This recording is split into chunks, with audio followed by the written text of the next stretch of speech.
Hawaiian Cloud Forest Coffee is grown high on the lush, verdant slopes of Mauna Kea, overlooking the Hamakua Coast on the Big Island of Hawaii. For years, the best-known Hawaiian coffee has come from the Kona district of the Big Island.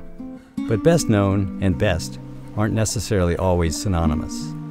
For more than a decade, Eric and Hillary Gunther have been steadily working towards producing organic shade-grown coffee on the Hamakua Coast, where climate and conditions have been proven excellent for producing a world-class cup of coffee, Hawaiian Cloud Forest Coffee.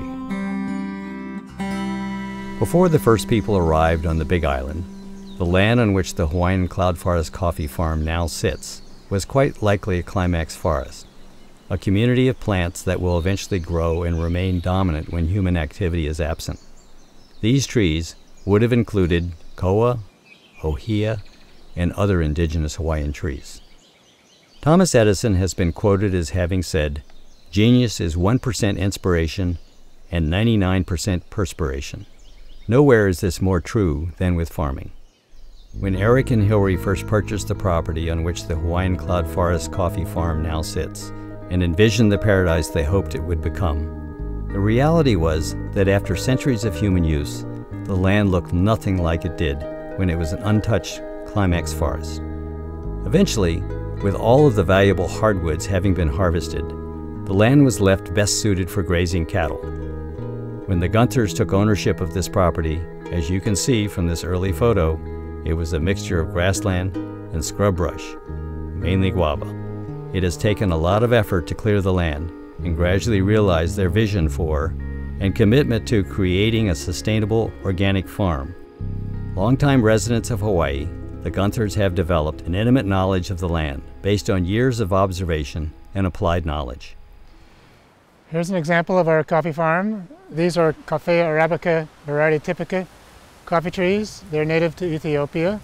Where they're an understory tree, they grow underneath the forest canopy. So what we've done is we've planted our native koa trees to form that canopy. And then you get what they call shade-grown coffee. Shade-grown coffee is good because you get a more lush, bigger, better coffee cherry, the fruit of the coffee tree, and that results in a better quality coffee.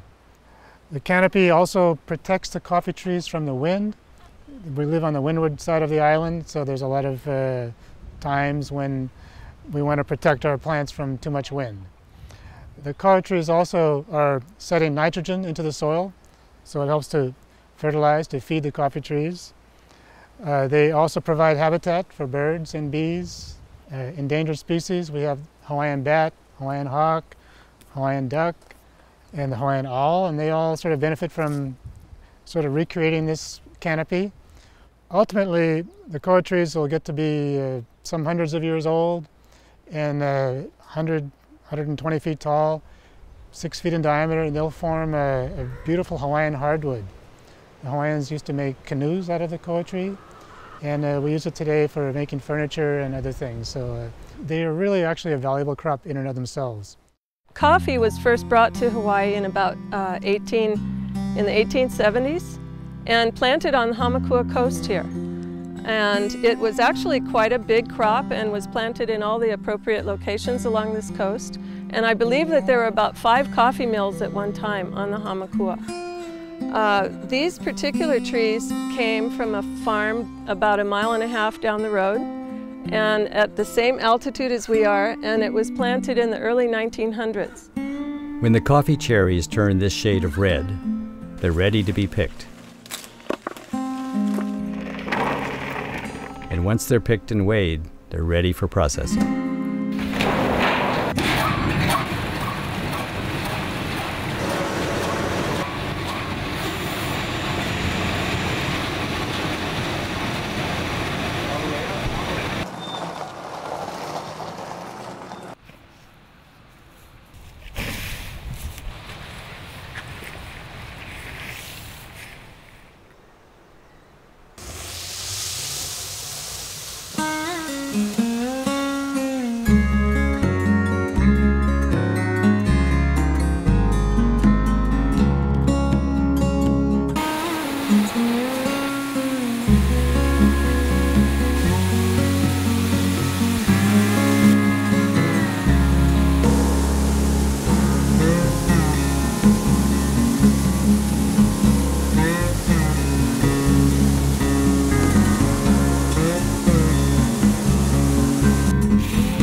Nature and nurture combine to create an exquisite cup of coffee.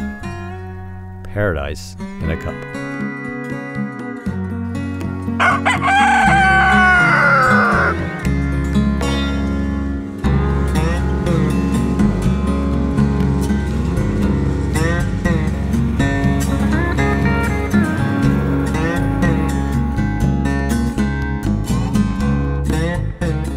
Those are really fast-growing trees, and in about 10 years, you've got one of these.